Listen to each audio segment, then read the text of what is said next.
প্রিয় ভিউয়ার্স, আসসালামু আলাইকুম ওয়া রাহমাতুল্লাহি ওয়া বারাকাতুহু। আশা করি আমার দেশ এবং প্রবাসের সকল ভাইয়েরা ভালো আছেন। আলহামদুলিল্লাহ, আমিও আপনাদের দোয়ায় ভালো আছি। প্রিয় ভিউয়ার্স, আমি আজকে একটি নতুন ভিডিও নিয়ে চলে আসলাম। আজকের ভিডিওটি হচ্ছে খুব গুরুত্বপূর্ণ কিছু কথা বলবো।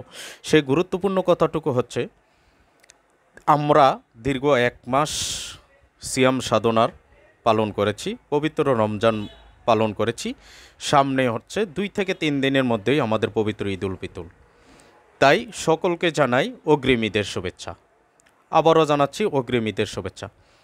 প্রিয় ভিউয়ার্স, আজকের ভিডিওটিতে আমি যে গুরুত্বপূর্ণ কথাটুকু বলবো, সেই গুরুত্বপূর্ণ কথাটুকু শোনার জন্য, জানার জন্য, পালন করার জন্য প্রত্যেকে একটু এই ভিডিওটি পুরোটা দেখবেন এবং কি যারা ফলো দেননি তারা ফলো দিয়ে পাশে থাকবেন, শেয়ার করে অন্যকে দেখার মতো সুযোগ করে দিবেন।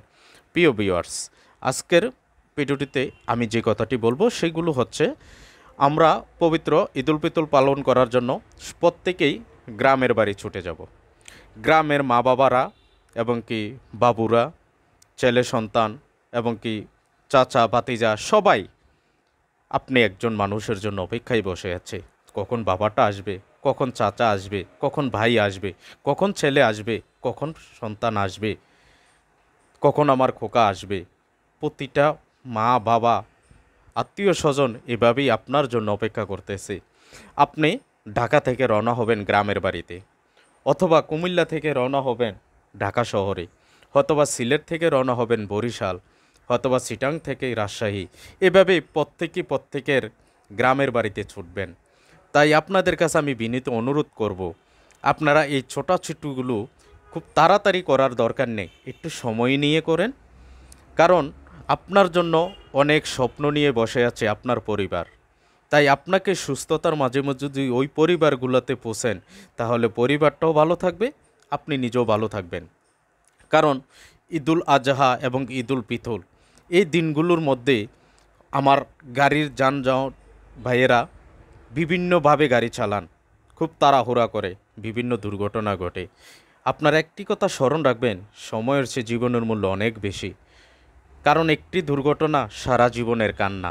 তাই আমরা কেউই চাই না এই দুর্ঘটনার কবলে পড়ি। আমরা সবাই চাই সুস্থতার সাথেই বাড়ি ফিরি। কারণ দুর্ঘটনার সারা জীবনের কান্না। তাই আপনি যেই গাড়িতে উঠবেন দেখে শুনে উঠবেন এবং ড্রাইভার সাহেবকে বলে দিবেন যে ভাইজান, আপনি যদি মনে করেন যে ঢাকা থেকে কুমিল্লা ৩ ঘন্টায় যাইতে পারবেন, আপনি প্রয়োজনে ৩.৫ ঘন্টায় যাইয়েন। বা ঢাকা থেকে চট্টগ্রাম আপনি ২ ঘন্টায় ৩ ঘন্টায় যাইতে পারবেন, আপনি প্রয়োজনে ৫ ঘন্টায় যাইয়েন। তারপর আমাদেরকে নিরাপত্তার সাথে বাসায় পৌঁছাই দেন। কারণ সর্বোচ্চ নিরাপত্তা দেখার মালিক উপর আল্লাহ। আমরা আল্লাহর প্রতি বিশ্বাস রেখেই আমরা যানবাহনে চলাচল করি। তারপরও আমাদেরকে কিছুটা সতর্কতা বাণী পালন করতে হয়। কারণ নিজে কিছু যদি সতর্কতা পালন করি, তাহলে সুস্থতার সাথেই আমরা বাড়ি ফিরতে পারবো। তাই গাড়িতে ওঠার আগে নিজের ব্যাগ এবং কি নিজের যা যা প্রয়োজনীয় সবগুলো নিজের পাশে রাখুন। কারণ নিজের জিনিসটা নিজেই দেখে শুনে রাখুন এবং নিজের গুরুত্বপূর্ণ কাগজপত্রগুলো নিজের পাশে রাখুন। কারণ যাতে এমন কোনো দুর্ঘটনা না ঘটে নিজেকে ঈদের আনন্দ থেকে বঞ্চিত হতে হয়। তাই সকল কিছুতেই সতর্কতা পালন করুন। যারা ট্রেনে উঠবেন তারা ট্রেনের সকল কিছু নিজের মতো করে রেখে নিজে ট্রেনের সকল কিছু দেখে শুনে এবং কি কেউ চেষ্টা করবেন না কোনো গাড়িতে যানবাহনে যাতে ঘুমানোর চেষ্টা করবেন না। কারণ যানবাহনে ঘুমালে আপনার পার্শ্ববর্তীও যদি কেউ নষ্ট করার ইচ্ছা থাকে, সে আপনার সুযোগটা ব্যবহার করতে পারে। তাই সবাই চেষ্টা করবেন না ঘুমিয়ে সজাগ থেকে সম্পূর্ণ পথটা পাড়ি দিয়ে নিজের বাসায় সুস্থভাবে পৌঁছার জন্য।